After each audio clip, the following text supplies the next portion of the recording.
deterioration is an important issue, especially if we consider deterioration of stones that have been used as building material in the cultural heritage.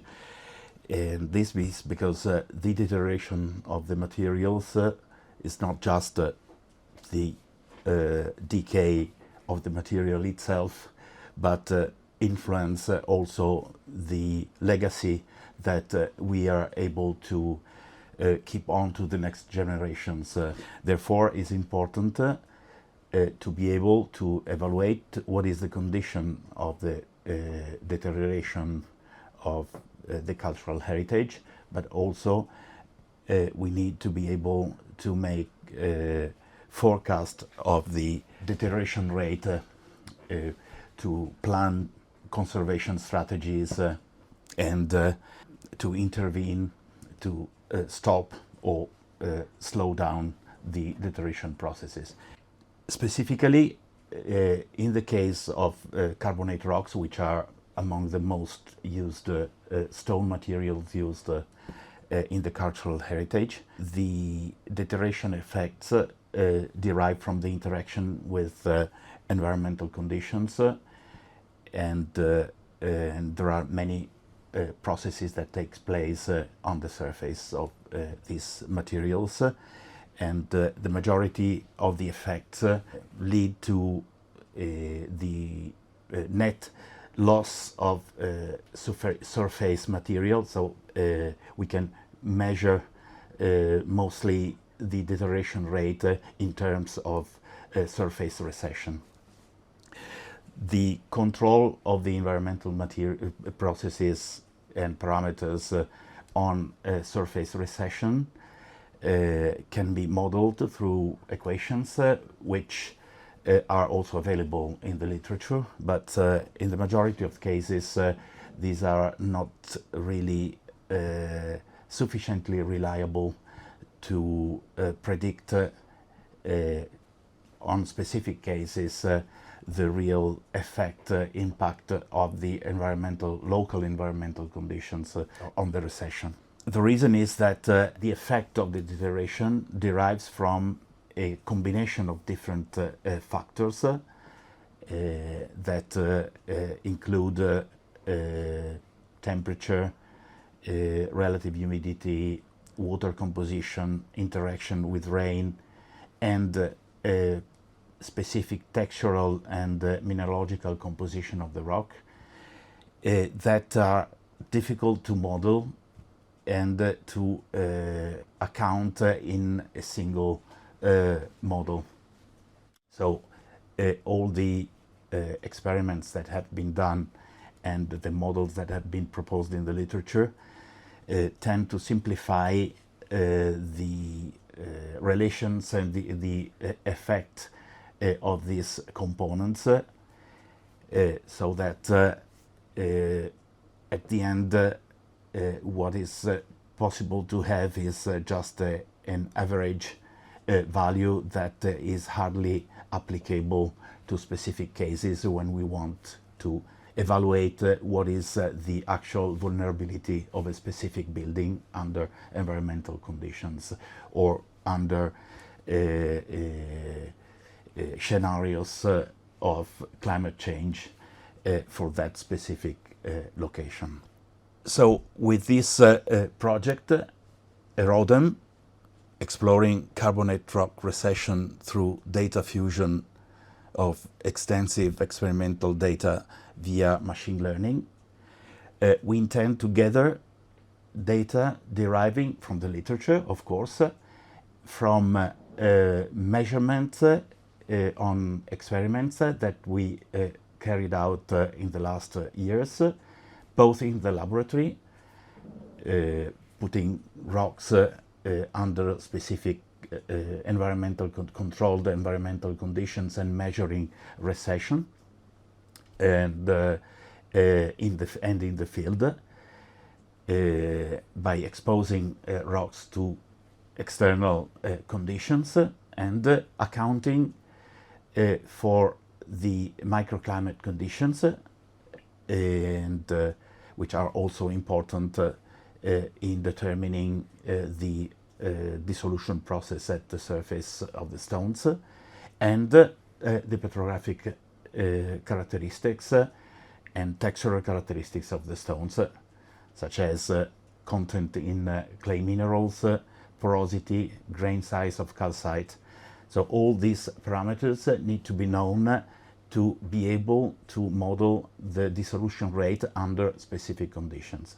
So in the last years we collected really a large amount of data of recession from different experiments and from the field, and therefore now what we need to do is to be able to process all this data all together to obtain more reliable equations that allow us to predict more reliably the recession rate of stones in the natural environment.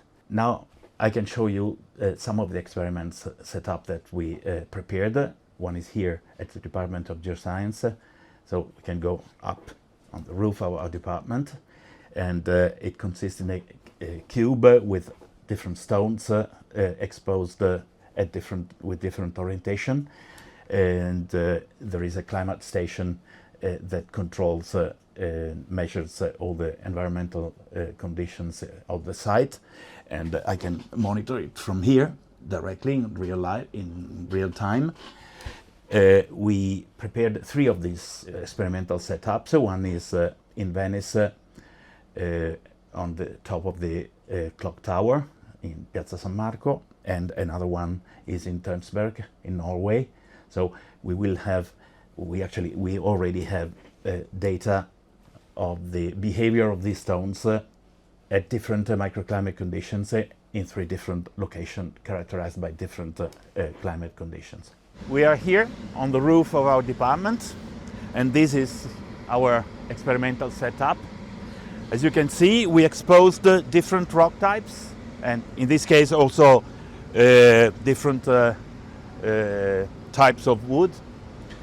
The same rocks are exposed on different positions. You see, this is facing south, then some are horizontal, and the other side here are facing north. So in this way we can monitor the effect of the environmental conditions accounting for the microclimate conditions, because the surface temperature here, for example, will be different from the ones exposed to the south, and of course also recession will be influenced by these microclimate conditions. But the bulk environmental conditions are monitored from the climate station that is up there, which is the one that I'm able to monitor from downstairs.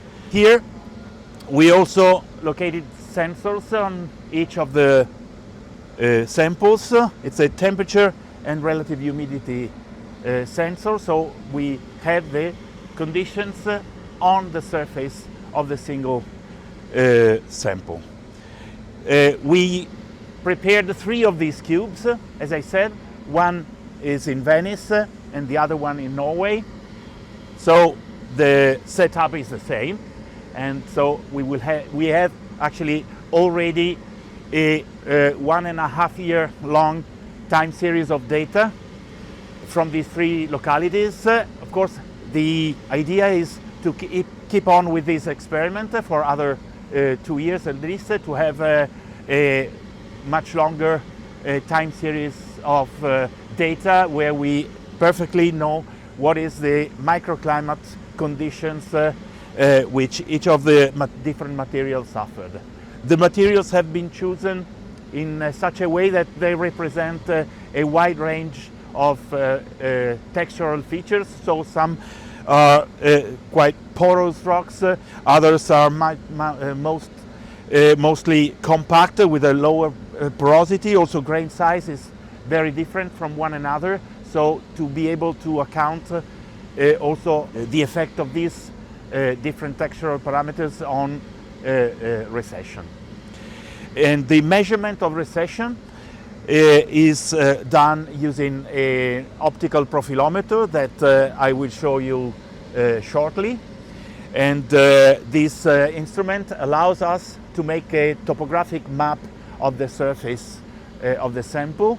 And by comparing the mapping that we did at the beginning of the experiments and the mapping on exactly the same area at regular interval of time, then we can measure the recession point by point on that surface. So parts of the surface which are characterized by different grain size, for example, will record different recession, and in this way we are able to account for the effect of the grain size on the recession. And this is done by comparison. So we have a reference point, which is this stainless steel pin, which is located inside the rock. This, of course, doesn't deteriorate, and so it acts as a reference surface to quantify the recession that we actually monitor on the surface of the rock. This is the equipment that we use to evaluate the recession. So by constructing a 3D topographic map of the stone, and then by comparing the map that we've done at the beginning of the experiment and after a certain time, we evaluate point by point what is the recession, and then of course correlate the recession with the microclimate conditions and with the specific petrographic and textural properties of the stone that we studied before, and for example the grain size of the different parts of the surface. So it consists of an optical pen. Underneath the pen you put the sample. This pen is scanning on the surface and evaluating the difference, the distance of the surface. And in this way we can obtain about a vertical resolution of 20 nanometers. So it's really precise, and depending on the area that you want to scan, you establish a step size. So it can be 10 microns, for example, like in this case. And so we have this map with a lateral resolution of 10 microns and vertical of 20 nanometers. If you consider that in 1 year the recession of a carbonate stone can be, let's say, between 15, 20 microns and 40 microns, then the resolution of this instrument is much higher than what is actually required. So it's perfectly allows to measure point by point the resolution, and so we can also start here a measurement. It constructs the map line by line, so it is just scanning a line. That's a crack into the stone, so it measures the depth of this crack, but you see the roughness also of the surface there. So when one scan is finished, then it goes to the next one, and so on. In this way you reconstruct a 3D surface topographic map, and then you can elaborate with other softwares, of course, to overlap with the same. Once you have some reference points on the map, you can overlap it with the one that you have scanned 6 months before, or 1 year before, or 2 years before, or whenever you, of course, you run the experiment. This map can be done on the samples that have been exposed in outdoor conditions, but also from experiments that we do in the lab, because we can also take some stone samples and put it underwater for a specific time and see what is the dissolution rate of these materials, knowing temperature, controlling temperature, pH of the water, composition of the water, so all the parameters that influence the deterioration rate also in the natural environment. And because we have many different sources of data and rather heterogeneous, because they are from the literature, they are from experiments, maybe from some situations we only have a few of the environmental parameters that control the recession. In other cases the database is more complete, and then of course we have all the data from our experiments both in the lab and outdoor. Then we need to process all together this data through a machine learning process. So and to obtain more, to account for all this data and obtain more reliable equations that are eventually able to predict the deterioration rate, specifying the environmental conditions of the specific site of interest and for the specific stones that have been used in that specific building.